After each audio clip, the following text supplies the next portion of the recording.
देखो Malus law क्या होता है आपका। मेलस लॉ ये है कि ये आता है, ये न्यूमेरिकल आता है मीन्स में, इस पे डेफिनेटली बिल्कुल आएगा, आपके भी आए।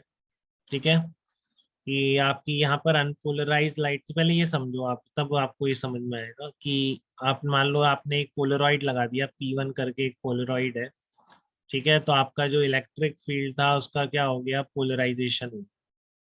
ठीक है ना, इलेक्ट्रिक फील्ड का क्या हो गया, पोलराइजेशन हो गया। ठीक है, तो मतलब लाइट पोलराइज हो गई। अब आपने दूसरा पोलरॉइड लिया जो किसी एक्सिस पर था। ठीक है ना, उसकी पास एक्सिस और इस इलेक्ट्रिक फील्ड की डायरेक्शन में कुछ एंगल था, लेट से थीटा। तो अगर यहाँ पर इंटेंसिटी आई नॉट थी, ठीक है, तो अकॉर्डिंग टू मेलस लॉ जो बाहर निकलेगी इंटेंसिटी वो क्या हो जाएगी, I naught cos square theta हो जाएगी। ये थोड़ा थोड़ा आप लिंक कर सकते हैं, जैसे मान लो एम्पलीट्यूड ई नॉट था, तो केवल ई नॉट कॉस थीटा इसने पास होने दिया। ठीक है ना, इधर ई नॉट था और ई नॉट साइन थीटा को ब्लॉक कर दिया, तो इंटेंसिटी क्या होती है, प्रोपोर्शनल टू एम्पलीट्यूड स्क्वायर, वही आ गई। ठीक है ना, आई इज इक्वल टू कितना आ गया, I naught cos square theta. ठीक है, तो here theta is the angle between pass axis of both polaroids. तो ये आप ध्यान रखना है बेटा इसका। ठीक है ना, दो ही चीजें, दो पे न्यूमेरिकल आते हैं, एक तो ब्रेविस्टर्स एंगल अभी आएगा और दूसरा ये है आपका मेलस लॉ। ठीक है, जिससे जेई मेन में आपको न्यूमेरिकल पूछा जाएगा पोलराइजेशन के ऊपर। तो जो आपको समझ में आया कि एक पोलराइज्ड, ऑलरेडी पोलराइज्ड लाइट है और इसको आपने किसी थीटा एंगल के पोलरॉइड से पास किया, तो बाहर निकलने वाली intensity will be equal to I naught cos square theta. ठीक है, तो here theta is the angle between pass axis of both polaroids. ठीक है, अब मैं कह रहा हूँ कि अब ये क्या कह रहा हूँ मैं इसमें, देखो ये क्यों लिखा मैंने, टू आई नॉट का मैंने यहाँ पर आई नॉट क्यों कर दिया, ये अनपोलराइज्ड लाइट।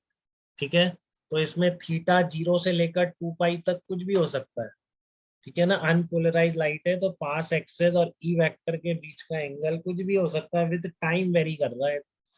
ठीक है ना, तो आप क्या करेंगे, इसलिए एवरेज इंटेंसिटी क्रॉसिंग के लिए उस कॉस स्क्वायर थीटा का भी एवरेज ले देंगे। तो आपको पता है क्या कॉस स्क्वायर थीटा का एवरेज कितना होता है, बताओ। हाफ। हाँ, तो इसलिए आपकी यानी इंटेंसिटी यहाँ पर अगर 2 आई नॉट थी अनपोलराइज की, तो पोलराइड से पहली बार पास करने के बाद इंटेंसिटी क्या बोली जाएगी, आई नॉट बोली जाएगी, ये ध्यान रखना। ठीक है, कि जब आप अनपोलराइज लाइट को पोलरॉइड से पास करते हैं, ठीक है, तो इंटेंसिटी कितनी हो जाती है, हाफ हो जाएगी। फिर बाकी वो मेलस लॉ को फॉलो करें। ठीक है, तो as shown above, when light passes through the polaroid P1, its intensity is reduced to 50%. Now this intensity can be reduced further to 0 by using the second polaroid P2। तो एक बहुत ही strong intensity वाली light को आप एकदम रोक सकते हैं। ठीक है ना, दो पोलराइड यूज करते हुए। पहले ये कर दिया तो इस तरह से हो गई, अब दूसरा जो है इसके पास एक्सिस इसके परपेंडिकुलर कर दो, देखो इंटेंसिटी कितनी मिल जाएगी, 0 मिल जाएगी। ठीक है, तो इसलिए इसी बात पर इनके कुछ एप्लीकेशन भी है जो बोर्ड के लिए आप याद करेंगे। Can be use to control the intensity in sunglasses, window pane, सब में आप इस तरह से रखते हैं इन चीजों को कि आपका इंटेंसिटी ब्लॉक हो पाए मैक्सिमम से मैक्सिमम। ठीक है, तो polaroids are also used in photographic cameras and 3D movie cameras. तो ये थोड़े से दो एप्लीकेशन पूछ ले पोलराइड्स के, तो आपको आना चाहिए। बाहर का लो। पापा कह रहा हूँ। ठीक है, तो discuss the intensity of transmitted light when a polaroid sheet is rotated between the two cross polarides। तो आपकी ये पोलराइड शीट है। अच्छा, आप दोनों परपेंडिकुलर रखे हुए हैं, तो ये क्वेश्चन बहुत आता है, एनसीईआरटी का भी है कि कितने एंगल पर इंटेंसिटी बाहर निकलने वाली की मैक्सिमम हो जाएगी। ठीक है ना, ये दो पोलराइड फिक्स हैं, दोनों की पास एक्सिस एक दूसरे से परपेंडिकुलर है, ये बेसिकली क्रॉस है, ऐसा नहीं कि ऐसे रखी है, अंदर क्रॉस है ये पास एक्सिस। ठीक है ना, तो क्रॉस डायरेक्शन में है, तो इसके परपेंडिकुलर है। ठीक है, अब आपकी अनपोलराइज लाइट आई, जो भी इंटेंसिटी यहाँ पर मान ली मैंने आई नॉट होगी, जो भी पहले पोलराइड से निकली। ठीक है, तो ये दोनों परपेंडिकुलर थे, बीच में आप इसको रोटेट कर रहे हैं, तो इसके किस एंगल पर बाहर आने वाली इंटेंसिटी मैक्सिमम हो जाएगी, ये बहुत पूछता है।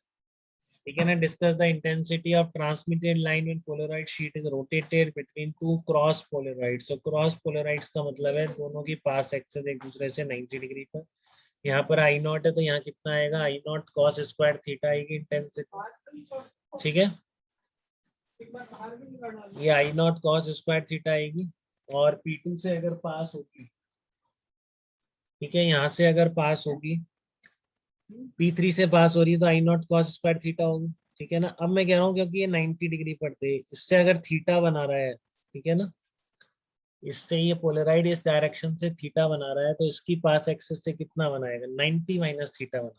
ठीक है ना, क्योंकि इसकी पास एक्सिस से ये पोलराइड की एक्सिस थीटा है, तो उसके जो परपेंडिकुलर है उससे 90 माइनस थीटा हो जाएगी।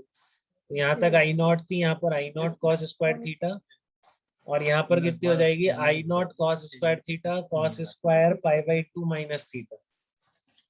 ठीक है, तो ये आ जाएगा cos square pi naught pi by 2 minus theta, तो ये कितना आ जाएगा, साइन स्क्वायर थीटा आ जाएगा।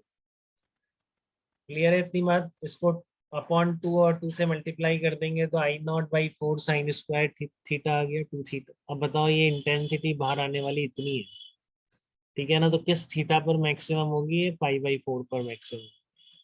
ठीक है, तो ये पोलराइड अगर 45 डिग्री पर जब होगा, उस इंस्टेंट पर यहाँ से जो लाइट जा रही है दैट विल बी मैक्सिमम। ठीक है, कोई दिक्कत तो नहीं है इसमें किसी को, बात क्लियर है बिल्कुल।